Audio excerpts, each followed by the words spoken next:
Ladies and gentlemen, welcome back to another exciting, head-scratching episode of Insane Disappearances. I am your host today, as usual, and I have brought you another crazy story with a bitter ending, but, have to still get the word out there. In case you're wondering, these are some artifacts that I got from my favorite place of all time, Hawaii. Or as they say over there, Hawaii. This little necklace here means mana, which is your energy, your body's energy. And is also the name of the very first Tahitian child. This is just your regular everyday shark tooth fish hook. Kind of like the Maui's fish hook from the movie Moana. So, anyway, I know y'all don't want to hear about all that, but tonight I got a really crazy story for you. This one is about a 73-year-old woman who basically is, she does the same. She did the same thing that the last person that I talked about, who was a mushroom picker. Like I said, she basically did the same thing, but I think with her it was more of a hobby than it was a career or something that she just did as far as work, for a nonprofit organization. But it starts off, talking about how the RCMP was asking for locals and public people to assist in locating the missing 73-year-old mushroom picker Faye Hanson out of the Nanaimo, Ladysmith, British Columbia area. Now, Faye was last seen on October 22nd of 2017 at approximately 12 p.m. Local search and rescue crews, aka SAR teams, or SAR crews, are now being assisted by many other SAR units from across the Vancouver Island. A SAR dog and mounted SAR unit is involved.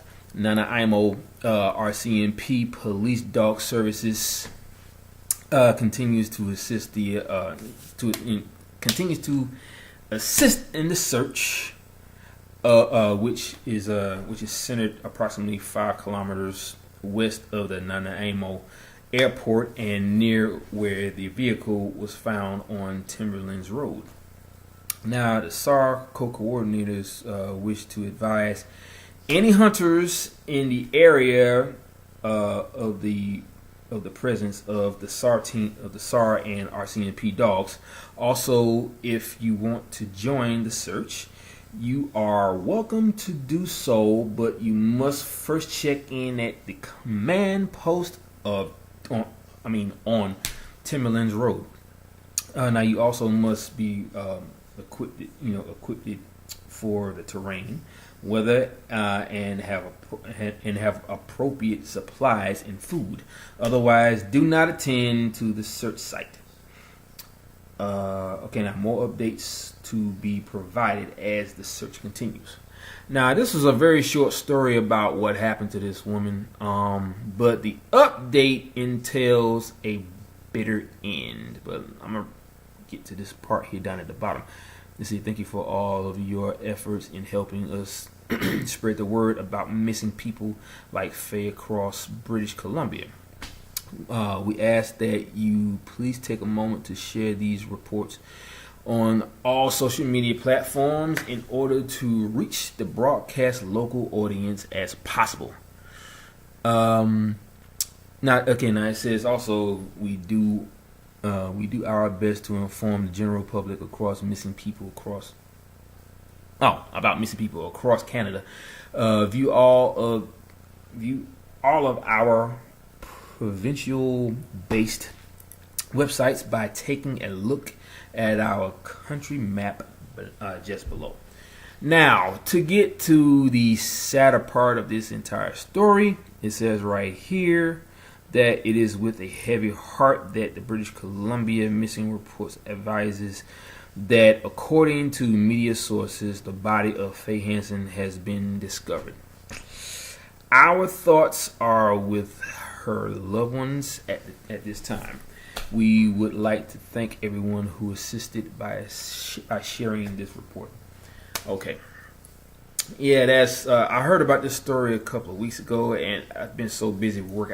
I didn't really have a chance to really look into it before they actually got the news of them finding her body, in the area where she was found. So I still know I have to get this out there, so that's why I posted this video. But yeah, it's a pretty sad case, and there wasn't a lot of information surrounding her case.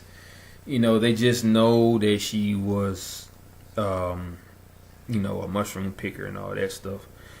And it didn't say where she was going. It didn't say where she was, when she was coming back.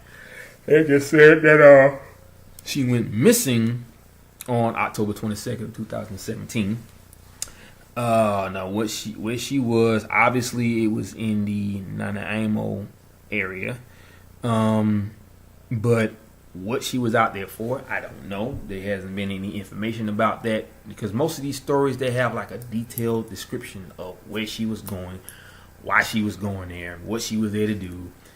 And at that point, that's when you start to realize that, okay, something's not right, because she's not back yet. But I don't have any of that information yet. Now, if more information arises about what she was out there for, which was mainly, I'm pretty sure, picking mushrooms, I will gladly post that information on my channel. But until then, this is all I really have. It's very sad that they did find her body. I mean, at least the family members and the friends will have some type of closure. That way she could have a proper burial. Now, here's the biggest question of all. What condition was her body in? I do not know that. And if anything, I know for a fact that they will never release that information if it's something very weird going on with her disappearance. I mean, for the fact that she went somewhere and never came back, that's the only information they got. And these are the most creepiest stories of all. When you don't know where these people are going, you don't know what they're going out there for. Even if you know that they do pick mushrooms, or this particular person did pick mushrooms, just like the last woman I talked about. You know all this stuff, but you don't really know why they're going where they're going. Some people, they just go. They don't tell nobody anything because they figure they're going to be back and they'll see their family in the next couple of hours or the next day, depending on how late it's going to be. But when you think like that and you don't think something's going to happen to you, that's when something actually happens. And that seems to happen with a lot of these people that disappear. In her case, she was a mushroom picker. And she probably went somewhere where there was a lot of mushrooms and she picked them. But she obviously didn't tell anybody where she was going. And even if she did, still, when you're going out like that and nobody knows anything, that makes these cases so creepy. Like I said before, don't know the condition of her body. We don't know if she was found partially naked or partially clothed, rather. We don't know if she was in a wet area, or either on the water or near a body of water, face down, with a dry body and clean socks. Nobody knows any of that. We don't know any of that. I'm pretty sure they know because they're the ones that found the body. But I guarantee you, if they know anything about the missing 411 cases, they are never going to release that information. They'll probably say she suffered from accidental drowning, or she, fell into the water and drowned, or maybe she succumbed to the elements, because we're talking about October in Canada. And I'm pretty sure it's like cold over there right now. And probably at the time when she went, or wherever she was, maybe she was closer to the mountains and it probably got cooler in the area. Oh, excuse me. Sorry about that. But anyway, like I said, the fact that we don't know any of this information is the worst part of all, because we have to wait for the toxicology report and we have to wait for the autopsy report. just to even know what caused her to die. That's another big mystery in this case because nobody knows how she died at that point. Now, I don't know if she was a avid hiker or an avid camper or anything, but still, she had to have some type of expertise in that area for her to be 73 years old and still going out there to pick mushrooms. So I'm pretty sure that she did know what she was doing. I'm not saying that she didn't, but for you to be as knowledgeable of what you're out there to do and still never come back, or you found dead for whatever reason, it's anybody's guess. Because like I said, she went missing on October 22nd of this year. It's now November, so that means she was out there for a couple of weeks.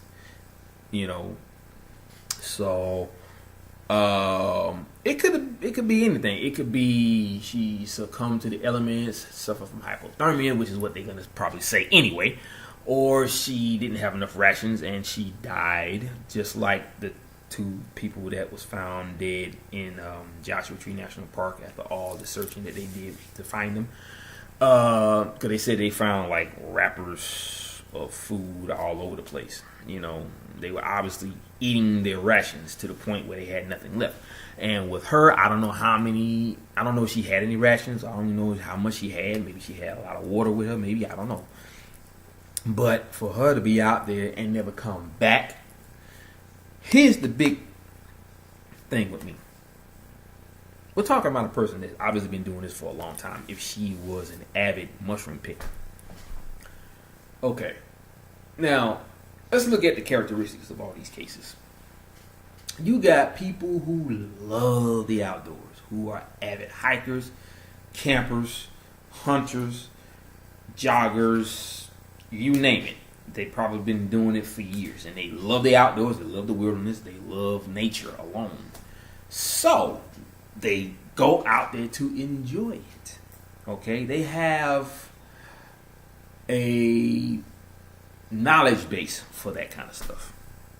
But yet, these same people, whether they have an ailment or a handicap, they still get taken and never return, sucked into a wormhole to another dimension or another parallel Earth, or they're found dead under mysterious circumstances. It boggles the mind as to why this happens. Now, I can guarantee you that these wormholes that open up and just suck these people right in, I could believe that 100%, because think about it. Those people are never found. No trace of them whatsoever. The ones that are found are the ones that's dead or have no memory of what happened, except for the woman that I interviewed and Stephen S. Kubacki, or is it R. Kubacki? It's one of the two, but anyway. The whole point is that there are a chosen few that actually come back from all of that, who have a very brazen story to tell. Creepy at best. But here's the problem. I've said this before in most of my videos. We spent a lot of time, ever since David Paulides came out with the very first book, or did his first interview on Coast to Coast AM, we spent a lot of time asking questions after hearing the stories that he's talked about of these people who turned up missing. And these are not stories. These are actual factual stories. Not what cases of people who disappear. I hate calling them stories even though they're in a book, but it's still written from what was an actual true event. Very bad event, but a very true event. We spent so much time asking ourselves, what happened to these people? How could they just vanish without a trace? That's humanly impossible. How could they do this? How could this happen? How could a person like Christopher Tompkins from right here in my state, Georgia, Atlanta, Georgia, how could someone just poof and be gone? You don't hear him disappear. You don't hear him being dragged away. You don't hear him screaming for his life if someone grabbed him by his mouth and tried to drag him off into the woods. You don't hear him being lifted up off the ground and pulled over a fence. Yet, that's what the story entails when they had a picture of his actual work boot dangling from a barbed wire fence. And then 900 yards away from where they were, outside the property where the fence was, they found his other boot lying near a swamp. How does that even happen? What could have done something like that? If you try to think of a logical reason as to why that happened, not going to happen. Because you cannot answer a very strange question with a very logical answer. It is impossible. You can't do it. I don't care what you say. You can be as logical as any other person on this planet. But it's not going to solve the problem. It's not going to solve the case. It's not going to solve the mystery of these people disappearing. You have to get away from logic. You have to get away from skepticism. You got to get away from disbelief. All because you don't want to believe it. And I think that's the problem with a lot of people. We, like I said, spent so much time trying to figure out why these people are disappearing. And then when someone finally comes forward with their story, a true story, something that they experienced while they was out there, you say, oh, this is complete poppycock, or it's the Blair Witch parody. No, it's not. The only reason why you're saying it because it never happened to you. Okay? Now, I respect all of my viewers' comments. I really do. Okay? And I have no qualms. I have no problems with anybody. Because everybody has their right to have their say about what they think of someone that I interview. I'm not knocking you for that. But, people, let's really think about this. We're talking about people who have very strange experiences in national parks. You may have been going in these parks all your life and never had an experience. I saw one comment about a person that put that up there, that posted it. Okay?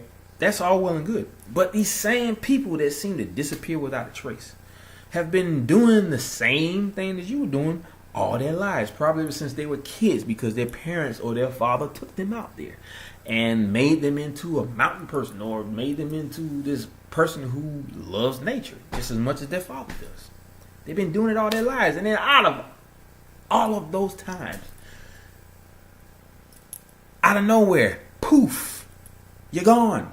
A doorway opens up to another parallel Earth or another dimension, or another planet, and you get sucked right into it, leaving no trace of you behind.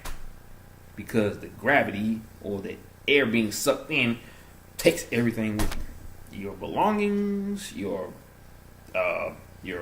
equipment, everything gets sucked into that, which would explain why is it that the people who have gone, sometimes you'll see their knapsack lying on a log, or you won't see nothing at all. Their gear's taken, everything's taken. That's only because if a wormhole opens up where they are and they can't even see it because energy can't be seen by the naked eye, they get sucked right into it, and then they're never seen again.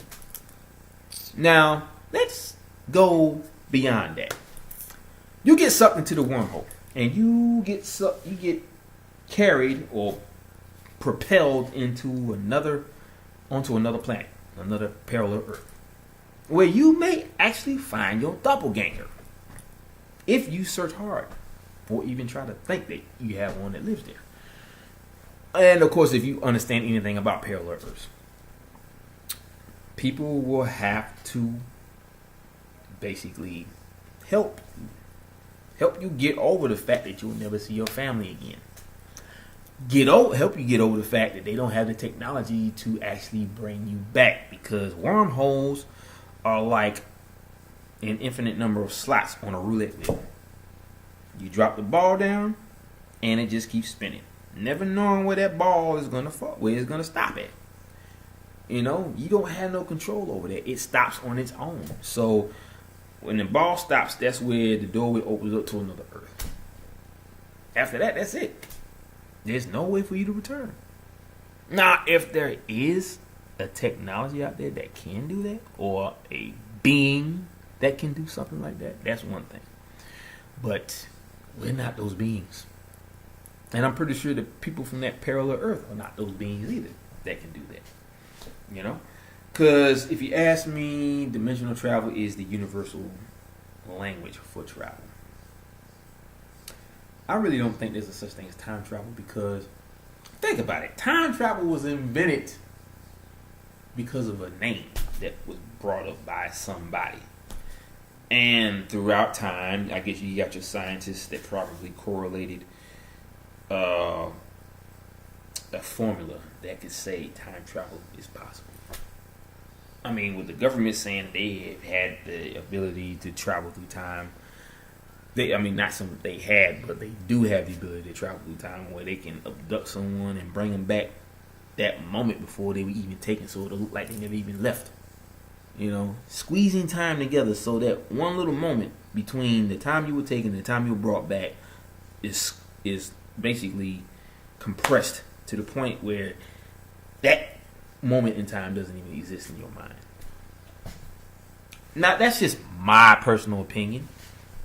You know, I don't want to knock any person who believes in time travel and hope that one day that we will do the same. But think about it. If there's a such thing as time travel, why hasn't it been televised? Why hasn't it been talked about? Why hasn't the government released it? You want to know why? It's all about control. They don't want us to know about it. They don't want us to know about anything dealing with this planet for some reason. And we live here. Why is that? I mean, think about it. All this earthly history, you know, dealing with these, you know, people who lived on this planet before we got here. These tribes, you know, you got the Easter Island people. You have creatures that seem to have the ability to come in and out of our plane at will. Like the Chupacabra, Bigfoot, Mothman, Dogman, you name it. They have that ability. But they also are very good at hiding themselves. They can slip in and out of these wormholes. Now, do they have the ability to make them open up? I don't know. But the whole point of this is that we need to get away from what makes us say, oh, I don't believe it. That's impossible. You know, and then you start bringing religion into it. I'm not knocking religion. I'm not doing that. So don't think that that's what I'm doing. I'm not. But still, when you add all this extra stuff to the unknown to make it look like it's just a story or it's a fairy tale or folklore, it takes us away from the fact that it's actually true. I think a lot of this stuff is true. The wormholes that open up and suck these people into it and never seen again. The fact that they come across this like distorted area in the forest that looks like a big wall of like invisible energy that just distorts time and space itself. All this stuff is real. But it takes all of us to believe in it. A lot of people say seeing is believing. But sometimes believing is seeing too.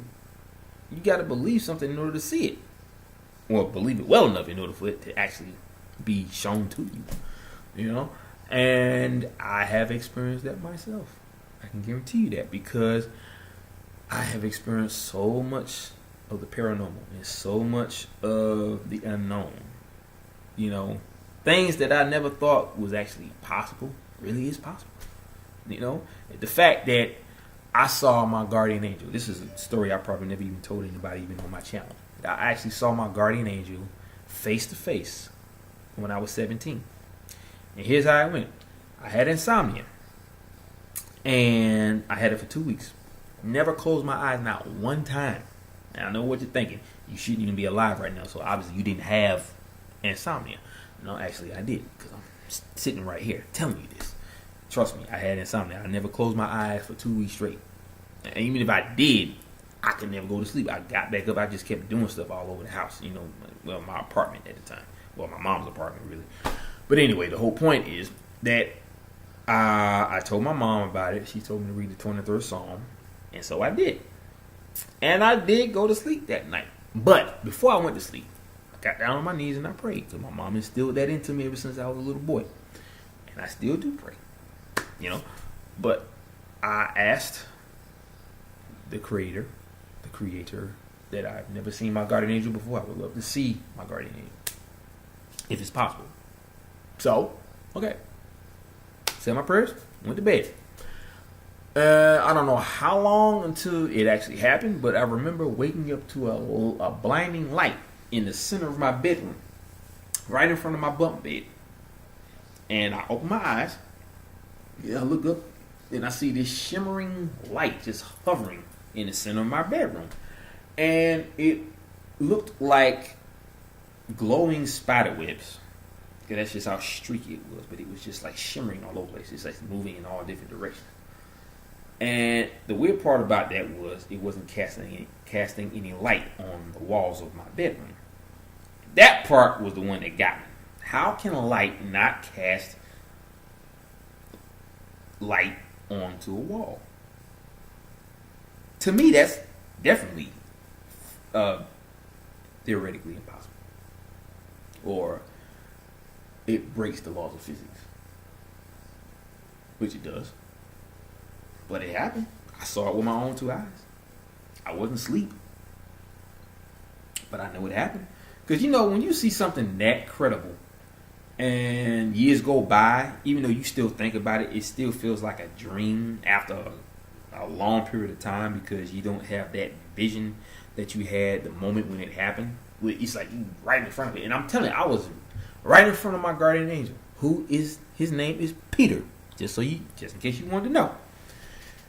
He appeared out of this shimmering light, which was obviously a portal from wherever it is he came from. And I could see him fully. He had long black curly hair. He had strong facial features, a big bright smile. And he reached out to me, or reached down to me. I reached up at him. We grabbed each other's hands. He held them. I held his. We looked at each other. We smiled.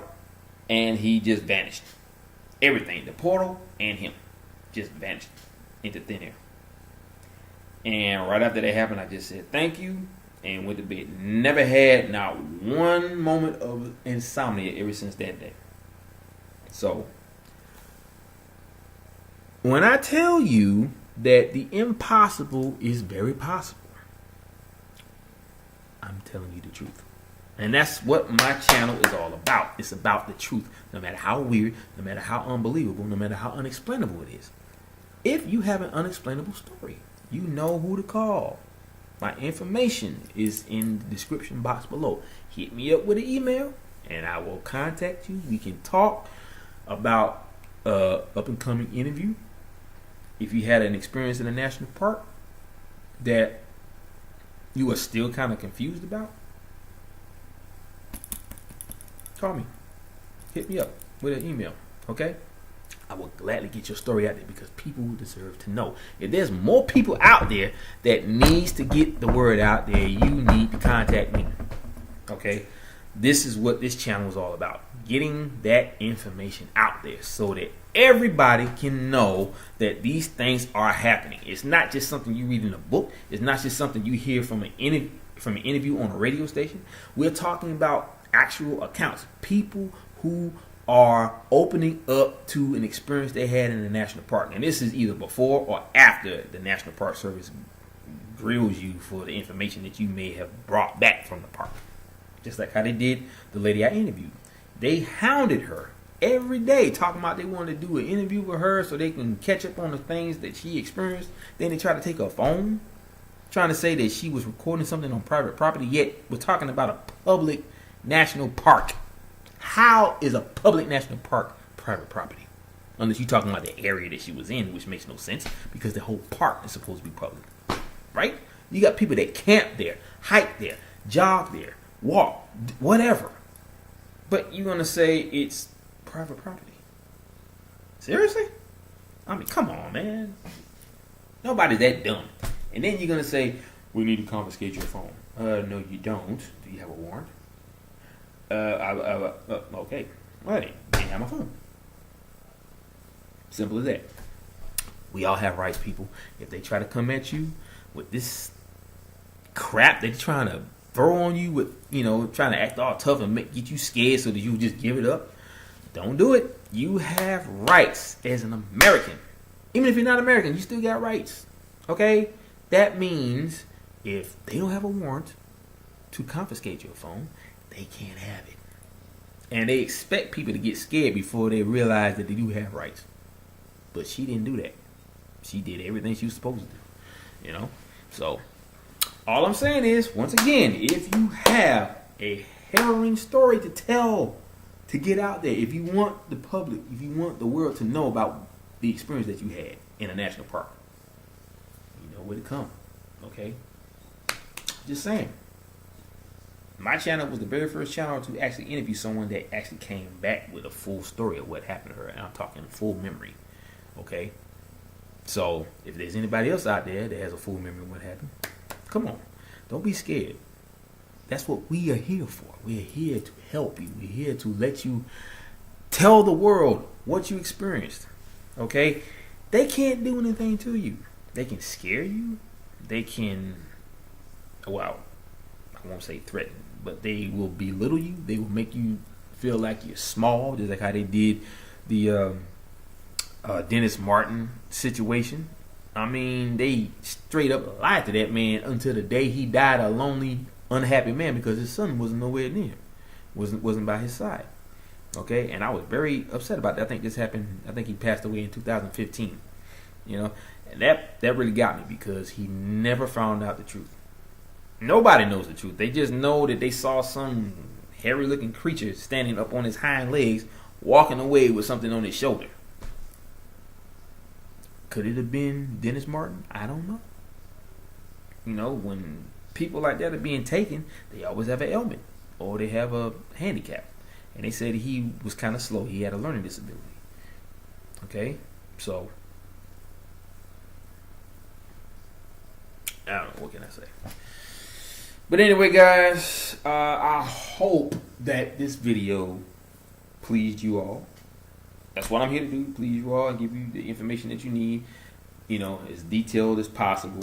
Yes, I may read from websites, but that's only because I want to make sure that you get all of the details, not just something that I can ad-lib on, because I don't want to do that. I don't want to add my own story. I'll add my own theories, but I'm not going to add my own story to something to make it look flashy. That's not what I do. That's Hollywood. I'm not Hollywood. I'm here, Georgia, LeMay. Anyway, but the whole point is that I'm here to make sure that you guys get the best information possible. So, I know you love my videos. I really appreciate that. I love all my viewers.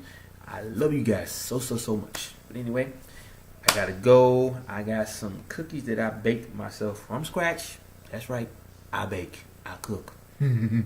Got to. If I'm living on my own, I gotta survive. So anyway, I will have another video up. I just might post another video before the morning, gets, too early in the morning. But I will have one for you. I'm gonna look. I think I did see another case that looks like it looks like something that I could definitely put on my channel.